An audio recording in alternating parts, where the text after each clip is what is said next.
और आज का स्टॉक है शॉपर स्टॉप। यहां पर 250 रुपए के टारगेट के साथ आपको खरीदारी की राय दी जा रही है टेक्सटाइल के बाद रिटेल पर। और शॉपर स्टॉप पे हमारी नजर अभी पड़ी है। देखिए, पहले हम आपको छोटे रिटेलर्स में खरीदारी की राय दे रहे थे, अब हम आपको बड़े रिटेलर में खरीदारी की राय दे रहे हैं, क्योंकि शॉपर स्टॉप जो कंपनी है, इसके रिटेल स्टोर्स मोटे तौर पर बड़े शहरों में है, मुंबई में है, दिल्ली में है, जहां पे रेस्ट्रिक्शंस धीरे धीरे देर से हटते हुए नजर आए। दूसरी बात, इनके स्टोर मोटे तौर पे मॉल्स पे हैं और मॉल्स को खोलने में काफी ज्यादा वक्त लिया सरकारों ने, और फाइनली अब जाकर के सारे मॉल्स खुल चुके हैं, मुंबई में भी खुल चुके हैं। इस एक्सटेंडेड वीकेंड के दौरान आपको सारे मॉल्स पे चहल पहल फिर से बनती हुई नजर आने लगी है। तो अब इसकी बारी है, अब ये स्टॉक आपको बॉटम आउट होता हुआ नजर आ रहा है, इसलिए मैं अब आपको शॉपर स्टॉप पे खरीदारी की राय दे रहा हूं। इसके पहले हम बात करते थे कैंटाबिल की, इंडियन टेरेन की, आदित्य बिरला रिटेल की। यहां पर जो 250 रुपए का टारगेट दिया हुआ है, उसकी वजह मैं आपको बताता हूं। देखिए, इस कंपनी को पिछले कुछ क्वार्टर्स में, 2 क्वार्टर में जब कामकाज बंद था, जो मैनेजमेंट ने डिटेल बताए हैं, इन्होंने करीब 450 करोड़ के कॉस्ट ऑप्टिमाइजेशन मेजर्स लिए हैं। इन्होंने करीब करीब 185 करोड़ रुपए पहली तिमाही में ऑलरेडी बचा लिए रेंटल रीनेगोशिएट करके।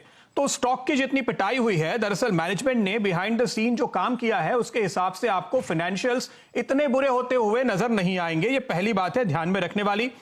आगे आने वाले क्वार्टर्स के लिए भी चूंकि फुटफॉल्स लिमिटेड हैं, इसलिए ये रेंटल ऑप्टिमाइज करने की कोशिश में लगे हुए हैं। मैन पावर ऑप्टिमाइज किया गया है, वहां पे बचत हो रही है, और इन सारी चीजों को ध्यान में रखते हुए आपको आने वाले क्वार्टर्स में जो रिकवरी दिखाई देगी, उसमें तेजी के साथ कंपनी का मुनाफा बढ़ने की उम्मीद करनी चाहिए। दूसरी बात, ये सबसे बड़ा सवाल है कि अब फेस्टिव सीजन के दौरान कितने कस्टमर वापस लौटेंगे, कितनी खरीदारी वापस से होगी, कितनी बिक्री वापस से होगी, उसका जवाब मैं आपको बताता हूं।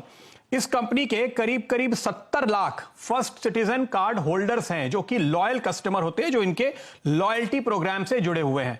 अगर आप पिछले साल का हिसाब देखें, 75 से 80% खरीदारी यही लॉयल्टी प्रोग्राम के कस्टमर्स करते हैं, और ये आपको लौटते हुए दिखाई दे रहे हैं। इनफैक्ट जो जानकारी मिल रही है कंपनी के सूत्रों से, वो ये बता रहे हैं कि अब लोग एक बार में आकर के ज्यादा खरीदारी कर रहे हैं, क्योंकि वो बार बार लौटकर मॉल में आना नहीं चाहते। उनको लगता है कि हमारा एक्सपोजर बढ़ रहा है, हमारा रिस्क बढ़ रहा है, तो टिकट साइज इनफैक्ट बढ़ गया है। Q3 और Q4 एनालिस्ट मानते हैं कि एक शानदार रिवाइवल वाला होगा।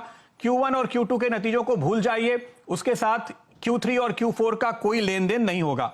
एनालिस्ट जो इसको ट्रैक करते हैं, वो ये मान रहे हैं कि चौथी तिमाही में, यानी जैन, फरवरी, मार्च में, ये करीब करीब अपने पिछले साल के लेवल पर लौटते हुए नजर आएंगे। इंटरेस्टिंगली, दूसरी तिमाही के नतीजे जब आएंगे तो आपको मालूम पड़ेगा, कई सारे शहरों में, छोटे टियर 2 टाउन्स में ऑलरेडी पिछले साल के बराबर की सेल्स इस क्वार्टर में हो गई है। जी हां, सरप्राइज होंगे आप ये सुन के, मुंबई में नहीं हो रही, यहां तो मॉल मुश्किल से खुल रहे थे, लेकिन बहुत सारे शहरों में हुई है। और आप देखिएगा जब रिजल्ट आएगा तो मैनेजमेंट आपको यह जानकारी देगा।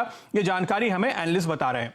फेस्टिव सीजन में यह आपके लिए बेहतरीन बेट है, क्योंकि 60% आमदनी इसकी कपड़ों से आती है, और फेस्टिव सीजन में, शादी के सीजन में जाहिर है कि आपको कपड़ों की डिमांड सबसे ज्यादा बढ़ती हुई नजर आती है। 2 बातें और, उसके बाद जानते हैं प्रकाश काबा क्या कह रहे हैं इस पे।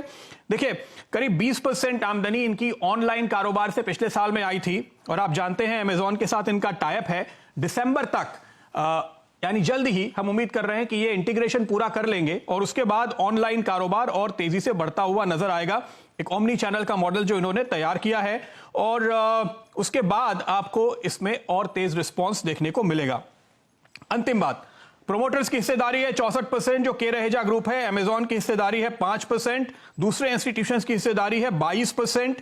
तो कुल मिलाकर 90% से ज्यादा हिस्सा मजबूत लॉन्ग टर्म इन्वेस्टर्स के हाथ में है, और ये टिके हुए हैं। इन्होंने अपनी पोजीशंस को बरकरार रखा है। 15-16% म्यूचुअल फंड्स हैं, 3-4% इंश्योरेंस कंपनीज हैं।